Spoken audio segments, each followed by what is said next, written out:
بەڕێزان سڵاوتان لێبێت لە بەرنامەیەکی نوێتان کورد لە ڕوانینی هاوچەرخدا کە هاوتەریب لەگەڵ دۆزی کورد لەسەر ئاستی هەرێمایەتی و نێودەوڵەتی هەڵدەکات و بە عەقڵیەتێکی ڕەخنەگرانە و دیدگایەکی گشتگیر ڕۆشنایی دەخاتە سەر پرسەکان جێگەی شانازیمانە کە لەم ئەڵقەیەدا میوانداری مامۆستای دکتۆر محەممەد ئیبن ئەلموختار ئەلشەنقیتی دەکەین بیرمەند و ئەکادیمیا و مامۆستای کاروباری نێودەوڵەتی لە زانکۆی قەتەر لە دەوحە لەگەڵیدا گفتوگۆ لەبارەی کورد و ئاماژەکانی و بڕیارە دەکەین هەروەها لەبارەی کۆنتێکستە نێودەوڵەتی و هەرێمایەتیەکان و لە نزیکەوە دیدگاکەی لەبارەی گەلان یاخود گەلی کورد دەزانین. سڵاوتان لەبێت دکتۆر. بەڵێ دکتۆر لەبەرەوەی ئێمە باسی مێژوو سەڵاحەدینی ئەیوبی دەکەین. با بچینە ناو دۆسێکی و شێوازی دارەدانەکەی بۆ ئەو ململانەی لە سەردەمەکەی داهەبوو. من دەمەوێت تۆ وەک بیرمەندێکی عەرەبی و مسلمان دیدگای خۆت لەبارەی سەڵاحەدینی ئەیوبی بۆ مام بکەیتەوە. لە ڕاستیدا تۆ پرسیاری کەسێک لە من دەکەیت کە زۆر خۆشم دەوێت و جێگەی فراوانە لە دڵمدا. هەروەها تۆ بەرگریت لە ڕەچەڵەکایەتی کوردیەکەی ویش کرد. بەڵێ ئەمە ڕاستیەکی مێژوویە و پێویستی بە منیە کە بەرگری لێ بکەم. لە ڕاستیدا ڕەچەڵەکی ئەو کووردە لە یەکێک لە سەرچاوە مێژوویەکاندا پرسیاریەوە کراوە. هەڵبەتە من زۆر شانازی بە سەڵاحەدینەوە دەکەم چونکە تێزی دکتۆراکەشم لەسەر جەنگەکانی خاچیەکان بوو. لە هەموو بەشەکانیشدا ڕۆشنای خراوەتە سەر سەڵاحەدین ئەیوبی. هەروەها لە هەندێک لە گوتارەکان و بەرهەمەکانی دیکەشمدا باسم کردووە. جا پرسیاری زۆر کراوە هەمونەتەوەکان لەبارەی سەڵاحەدین و کەسایەتیە گەورەکانەوە دەیانەوێت ڕەچەڵەکەکانیان بۆ میلەتەکەی خۆیان بجگەڕێنەوە. هەڵبەتە عەرەبەکان دەڵێن سەڵاحەدین لە ڕەچەڵەکی ئێمەیە، تورکەکانیش دەڵێن سەڵاحەدین لە ڕەچەڵەکی ئێمەیە. هەمووشیان دەزانن کە ئەو کووردە. لە تائیف زارێکیان کەسێک لە سەڵاحەدینی پرسی گوتی هەندێک خەڵک دەڵێن تۆ لە ڕەچەڵەکی ئەبوسوفیانی و تۆ سەر بە قوڕەشیەکانی. لە وەڵامدا سەڵاحەدین گوتی نە ئەو ڕاستە و نە هیچ ڕاستێکیشی هەیە. بەڵام ئەوەی لە کەسایەتی سەڵاحەدیندا سەرنجی منی ڕاکێشاوە بە تایبەت کاتێک بەو دیدگایە خوێندنەوەی بۆ دەکەین کە چۆن ئێستا ناسنامەکانمان بگۆڕین ئەوەیە کە سەڵاحەدین کەسایەتیەکی ئاوێتەیە. واتە کەسێکی کۆکەرەوە و فرەناسنامەیە. هەندێک خەڵک یان هەندێک کەسایەتی گەورە کەسانی فرەناسنامەن واتە بەڕووی زیاتر لە فەزایەکدا کراون. هەڵبەتە سەڵاحەدین لە خێزانێکی کوردی ڕەسەنە و ڕەچەڵەکەکەی بۆ تکری دەگەڕێتەوە. گەنجێتیەکەی لە دیمەشق بەسەر بردووە و لەوێ بووەتە سەرۆکی پۆلیس واتە لە کۆندا پێیان دەگوترا شەحنە لە سەردەمی دەوڵەتی نورەدین. هەروەها خۆی و باوکی خزمەتی کەسایەتێکی نزیکی دەوڵەتیان کردووە. واتە نەزمەدین ئەیوبی و ئەسەدەدین شێرکۆی مامی. بەڵام ئەوە سەرنجی منی ڕاکێشاوە سەڵاحەدین ڕەچەڵەکەکەی کووردە. کولتورەکەی عەرەبیە و لە ڕووی نەتەوەوە کووردە و لە ڕووی کولتورەوە عەرەبە و لە ژێرخانی سیاسی و سەربازیشەوە کەسێکی تورکە. لە کولتوری عەرەبیدا ئیبشەدات کە دادوەری سوپاکەی و نووسەری ژیاننامەکەیەتی و خاوەنی کتێبی نەوازری سوڵتانیا دەڵێت سەڵاحەدین خاوەنی زۆرترین زانیاری بووە لەبارەی ڕەچەڵەکی عەرەبی، واقعەکەیان و ڕۆژوەکانیان و ڕنگدانەوەیان و ڕەچەڵەکی ئەسپەکانیان تەنانەت لەبارەی ڕەچەڵەکی ئەسپەکانیشان دەزانی. هەروەها ئیبن خەلی گوتوویەتی سەڵاحەدین دیوانی حەماسەی لەبەر کردووە. واتە لە بنەڕەتدا دیوانی حەماسەت تایبەتە بە پێکێنانی ئەدیبان ئەوانەی کە توانایەکی بەرزیان هەیە. دیوانی حەماسەت هی ئەبی تەمامە. بەڵێ لە ڕووی کولتوریشەوە ئەو بە تەواوی تێکەڵی کولتور و ڕۆشنبیری عەرەبی بووە. ئەو زیاتر لە عەرەبەکانی سەردەمەکەی شارەزایی لە ئەدەب و زمانی عەرەبیدا هەبووە. لە ڕووی سەربازیشەوە سەڵاحەدین لە ساتێکدا هاتووە کە لە ڕاستیدا سەردەمی سەرهەڵدانی هەندێک خێزانی تورکی بوو کە بە واستەی جیهانی ئیلامی بوون.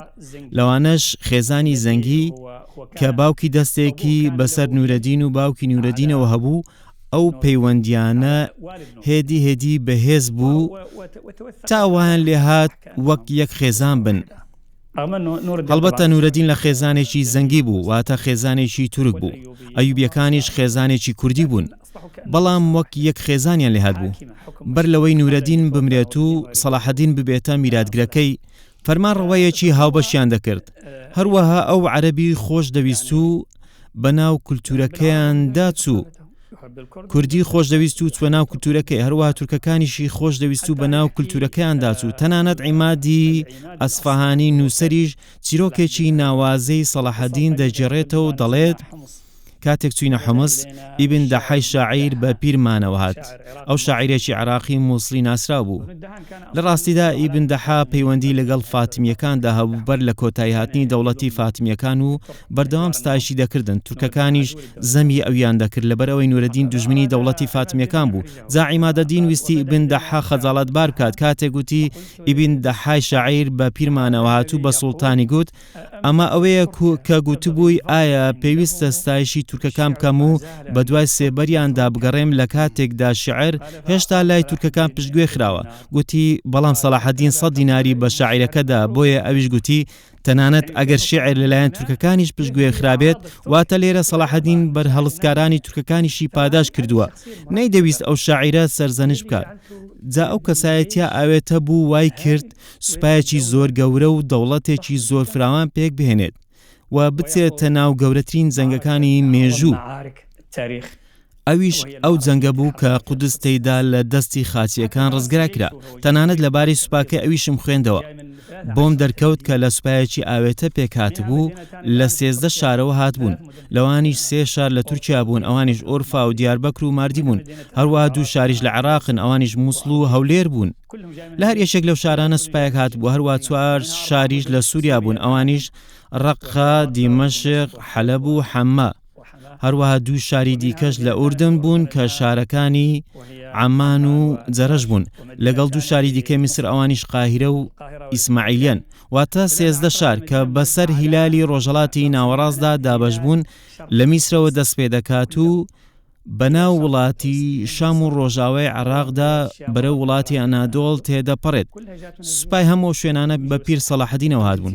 ئەو هەموو سیفەتانەی سوڵتانی سەرکەوتوو سەلاحەدین بەڵێ کە تۆ باست کردن، واتە ئەوەی کە گوتت سیفەتێکی کوردی و یەکێکی عەرەبی و یەکێکی تورکی تێدا بوو. تۆ پێت وایە کە ئەمە ئەو مامەڵەی سەلاحەدین ڕوون دەکاتەوە کە بە حکمەتۆ لەگەڵ دەوڵەتی فاتمی و دۆستەکانی دیکەیدا کردوێتی، یان با بڵم تۆ چۆن ئەمە ڕوونەکەیتەوە؟ ڕاستە، بەڵێ من پێم وایە ئەمە ڕاستە و کەسایەتی ئاوێتە و فراوان و پێشوازیکار دەتوانێت مامەڵە لەگەڵ زۆرێک لە پرسەکانی ناسنامەدا بە شێوەیەکی دۆستانە بکات. تەنانەت لەگەڵ ئەوانش کە دەیکەنە ئامان زیانیش دەیانەوێت بیگۆڕن. ئەوە بەلوت فوچاکە و متمانە پێکردنەوە هەوڵی گۆڕینی دەدەن، نەک بە بەریەکەوتن و بەگشداچوون. ئەو ڕێگە سەلاحەدین دەسەڵاتی میسری پێگۆڕی واتە هەڵبەتە هەندێک کەس تا ئێستاش کورتی دەکەنەوە دەڵێن ئەمە شتێک بوو تێپەڕی و دەوڵەتەکەیانی ڕوخاند و تەواو. من دەڵێم نەخێر، کارەکان هەندێک لە چیرۆکنووسان وا دەڵێن. بڵێ، بەڵام ئەوانەی بەوردی سەرچاوە مێژووی هاوچەرخەکانی دەخوێننەوە دەزانن تا ئێستاش ئەو بابەتە زۆر ئاڵۆسترە لەوەی باز دەکرێت. ئەو لەگەڵ ئەسەدەدین شێرکۆ مامیەکیان گرتوو بووە وەزیری عازید دوای پاشای فاتمیەکان.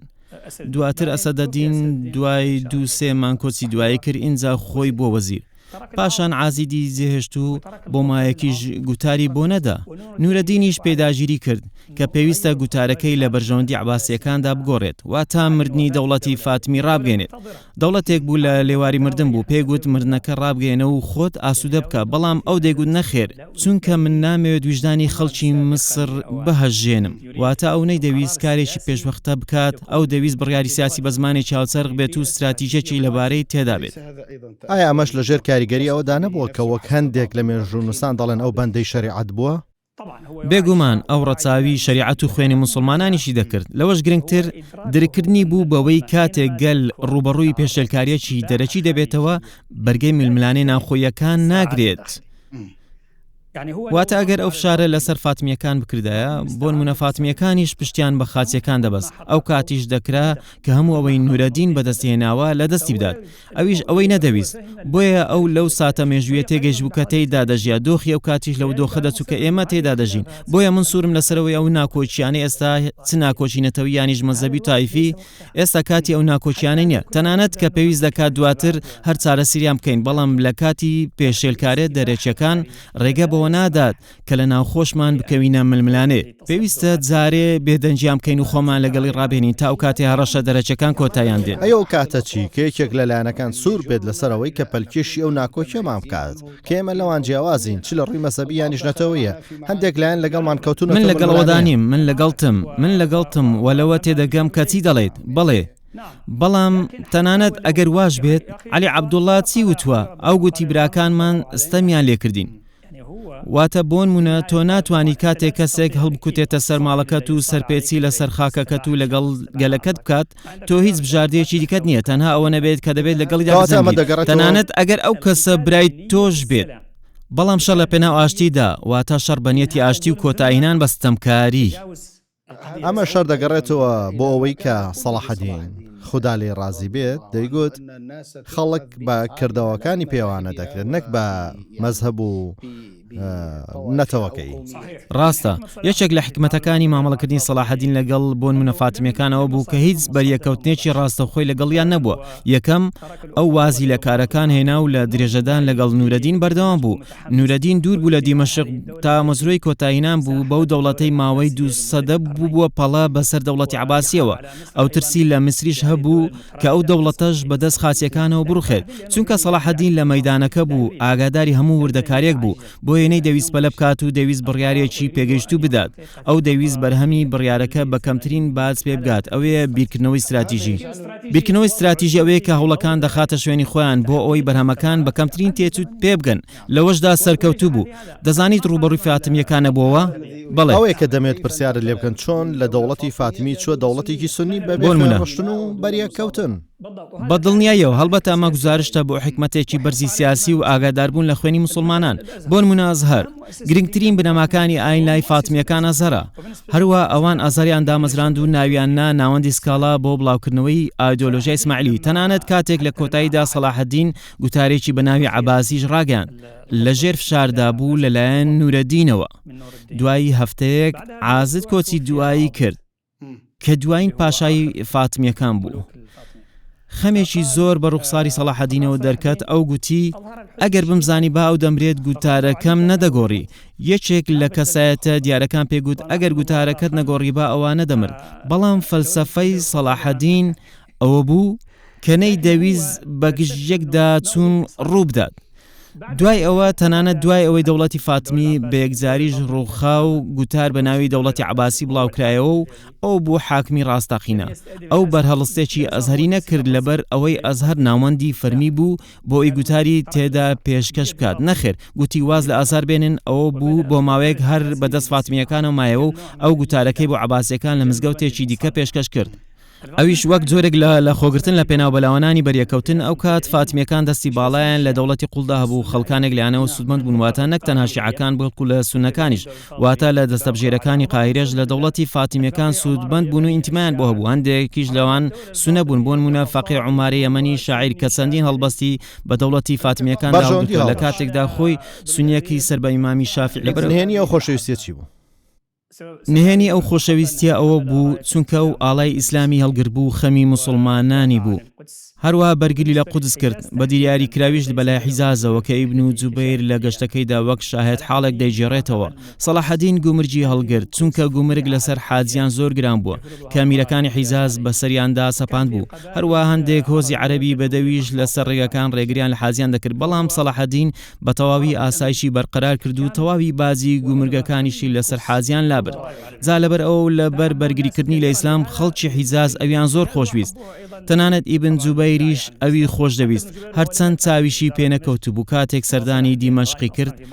لەبەر ئەوەی ئەو کات سەلاحەدین لە شەڕی قەڵای کەرگ بوو لە ئوردون و هەرچەند ئەو چاوی پێ نەکەوت بوو. بەڵام لەگەڵەوەشدا هەڵبەست و هەندراوی زۆر ناوەزە و سەرنجڕاکێشی لەسەر سەلاحەدین نووسیوە. کورد و عەرەب بەیەکەوە دەتوان چ سوودێک لە زمانی سەلاحەدینی ئەیوبی وەربگرن؟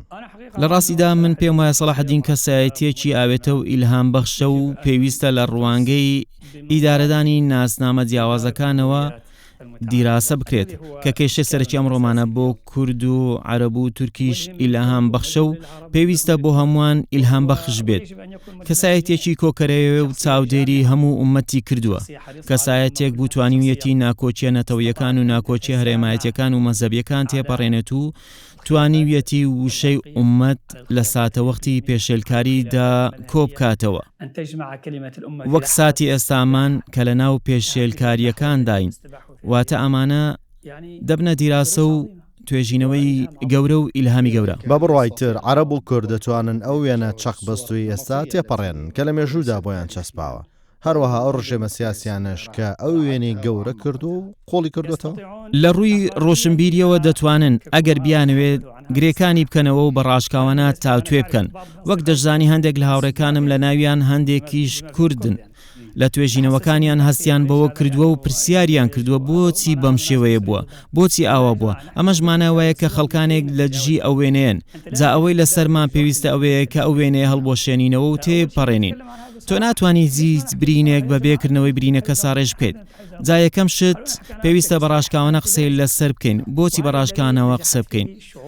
ئێوە ڕای دژی ئێمەتان هەیە و ئێمەش ڕایجی ئێوەمان هەیە، بەڵام با بە ڕاشکاوانە قسەی لەسەر بکەین بۆ ئەوی تێپەڕێنین. ئەمەش ئەو بنەمایە کە گەلانی ڕۆژاوا تێیدا سەرکەوت بوون، واتە ئەو کارە سارەتانەی ئەڵمانیەکان لەبارەی فەڕەنسیەکانەوە باز دەکەن و فەڕەنسیەکان لە جی ئەڵمانیەکان دەیکەن، یانیش کاسۆلی کە ئەمریکیەکان لەسەر پرۆتستانت دەیڵێن و بە پێچەوانەوەشەوە.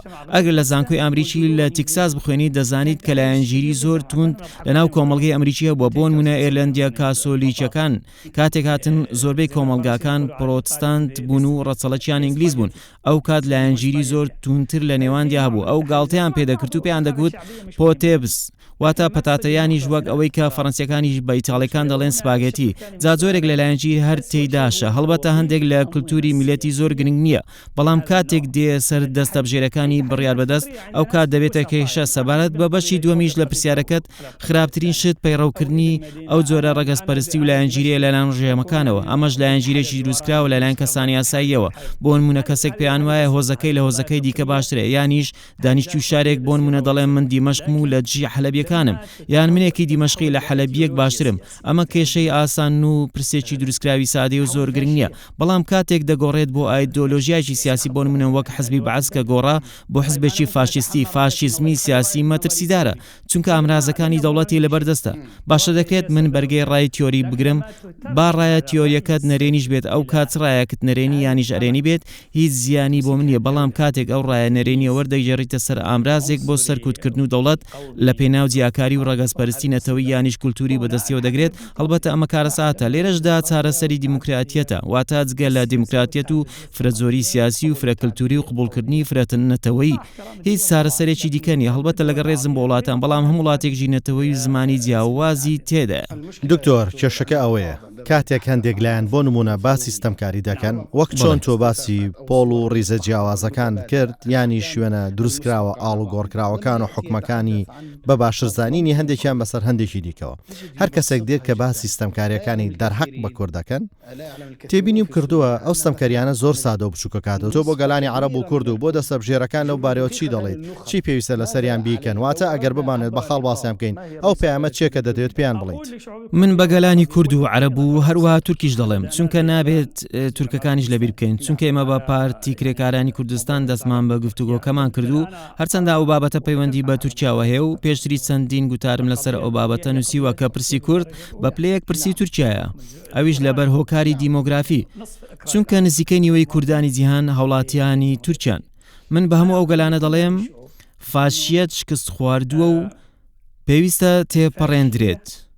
ئەو ڕێگایەی لە هەندێک وڵات بۆ مامەڵەکردن لەگەڵ کورد بەکار هێنراوە، ڕێگایەکی فاشیزم و شکست خواردووە. لە گوتارێکیشمدا بەر لە چەند ساڵێک بەو شێوەیە ناوی ئەو بابەتەم هێناوە.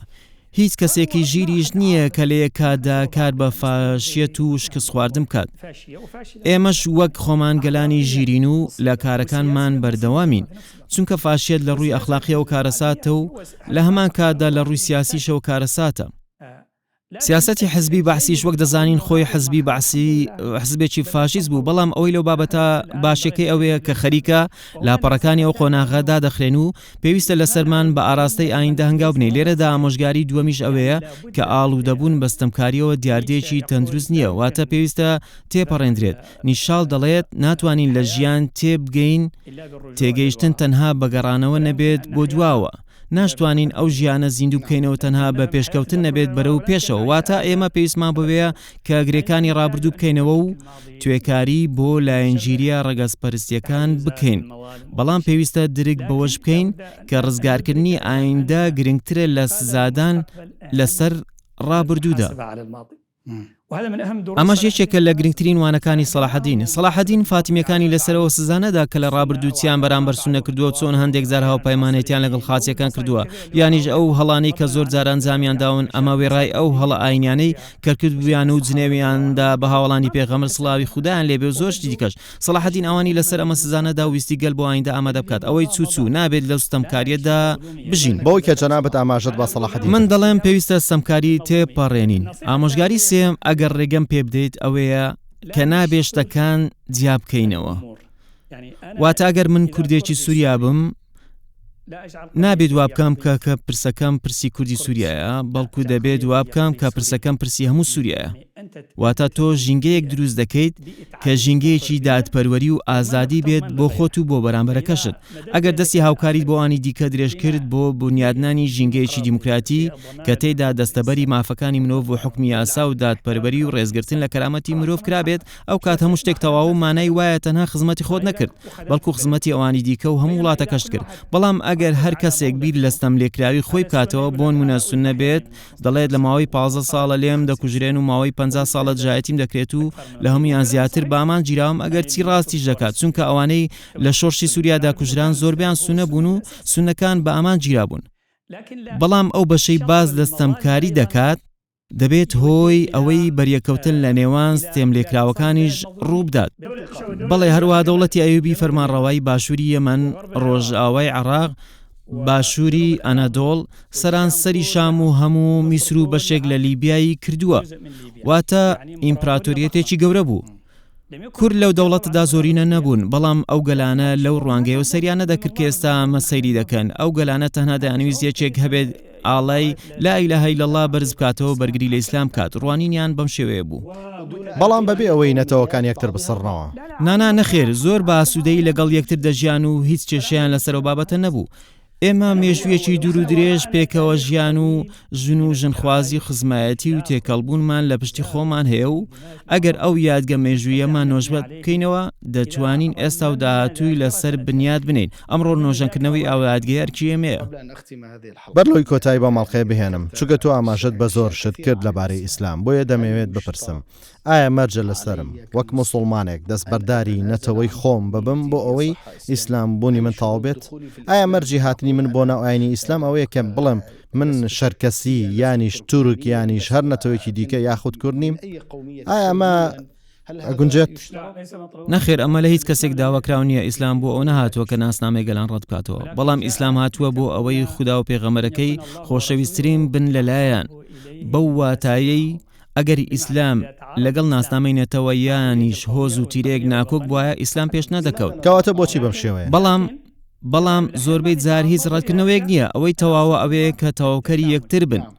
ئەوەی تەواوە ئەوەیە کە ناسنامەکان، خۆ من وانەیەشم هەیە لەسەر کەڵەکەبوونی ناسنامەکان و زۆربوونیانە. ناسنامەکان کەڵەکە و زۆر دەبن، بەڵام یەکتر ڕەت ناکەنەوە. هەڵبەتە بەردەوام نمونە بە سوپای فەتحی مەکە دەهێنمەوە. تۆش ئەوە دەزانی کاتێک ئەبوو سوفیان لە دۆروبەری مەکە لەگەڵ عەباسی مامی پێغەمبەر دووری خوای لێبێت وەستاو بوو. کوڕی براکەت ئەو کات سوپاکان داهاتن، ئەبوو سوفیان پرسی ئەمانە چێن؟ ئەبا فەزڵ گوتی ئەمانە بەنی هودەین. گوتی من چ کارێکم بە بەنی هودەی هەیە؟ پرسی ئەوانە کێن؟ گوتی ئەمانەش بەنی فلانن. واتە سوپاکان لەسەر بنەمای هۆزەکان دابەشکرا بوون، واتە کەتیبەکانی سوپا لەسەر بنەمای هۆزەکان بوون. تەنانەت خەڵک دەستبەرداری ناسنامەی هۆزایەتیەکەشی نەبوو لە ناو سوپای پێغەمبەردا سڵاوی خوای لێبێت کە بنکەی ئیسلام پێک دەهێنێت.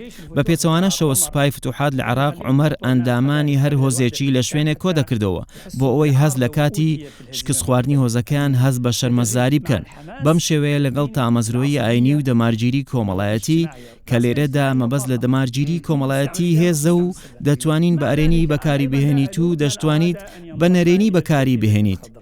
لەگەڵ ئەوەشدا لۆمەیەوە ناکەم کە بیەوێت بچێتە ناو کەتیبەی سەوز. کەتیبەی سەوزیش ئەوە بوو کە دوای هاتنی کەتیبەی هۆزەکان کاتێک دوا کەتیبە هات، ئەبوو سوفیان گوتی ئەمانە چێن؟ ئەبا فازڵ گوتی ئەمە کەتیبەی خەزرایە، کەتیبەی سەوز.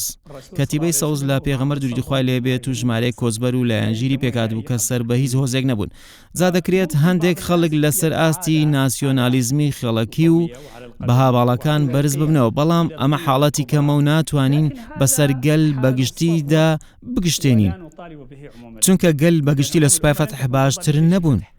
جا ئەگەر یەکێک بێوێت بە سەرچاو با شانازی بەنەتەوەکەی و نیشتیمانەکەی و زمانەکەی بکات، بەڵام با بابەتێک بپارێزین، ئەویش ئەوەیە کە با خوددا و پێغەمبەرەکەی لای تۆ و خۆشەویستتری نیان بێت. لە کۆتاییم گفتوگۆیەدا دەتەوێت چی بڵیت؟ ئەوەی ڕاستی بێت بۆ من چێژ بەخش بوو، بەڵام گوتەیەکم لە تۆ دەوێت بۆ بینەرەکانت لە کەناڵی کوردستان 24. بەخدا من سڵاوی خۆم بۆ ئەوانە دەنێرم، سڵاو و خۆشەویستی لە دڵەوە بۆیانم هەیە و کتێبەکانم وەرجێراونەتەوە سەر زمانی کوردی و لە سلێمانی بڵاوکراونەتەوە. دەمەوێت ئەو دەرفەتەش بۆ مارکێتینگیش بەکاربهێنم. هەروەها هیوایەکی گەورەی منیش ئەوەیە کە سەردانی ڕووناکبیرانی کوردستان بکەم و چاوم پێیان بکەوێت و باسی ئەو بابەتە بکەین.